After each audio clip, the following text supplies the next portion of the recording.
হযরত বিবি সকিনা এভাবে আমজা দিয়ে ধরেছে, বলেছে দুলদুল সাবধান, তুমি যেও না কারবালার ময়দানে।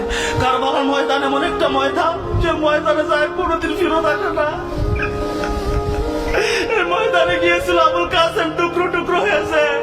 এই ময়দানে গিয়েছিল দুধের শিশু আলী আসগর, তাকে ছাছড়া করেছে। এই ময়দানে যারা গিয়েছে কেউ ফেরত আসে না। ও দুলদুল তুমি যাও না, আমার বাবাকে নিয়ে যাও না। আমার বাবাকে ওরা মেরে ফেলবে, আমার বাবাকে ওরা শহীদ করবে। নিয়ে যাও না দুলদুল, তুমি নিয়ে যাও না। বারবার করতেছে, দুলদুলের চোখে পানি।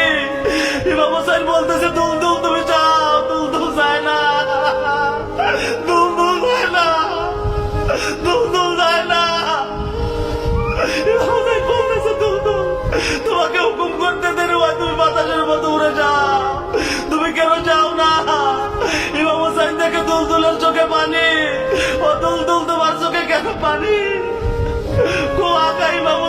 দেখেন আমার পা ধরেছে বিবি সকিনা, আমাকে যাইতে দিচ্ছে না। তো ইমাম হুসাইন দুলদুল থেকে নেমে বিবি সকিনাকে বলতেছে, ও সকিনা, ও সকিনা, কুলে নিল আমসা দিয়ে ধরে।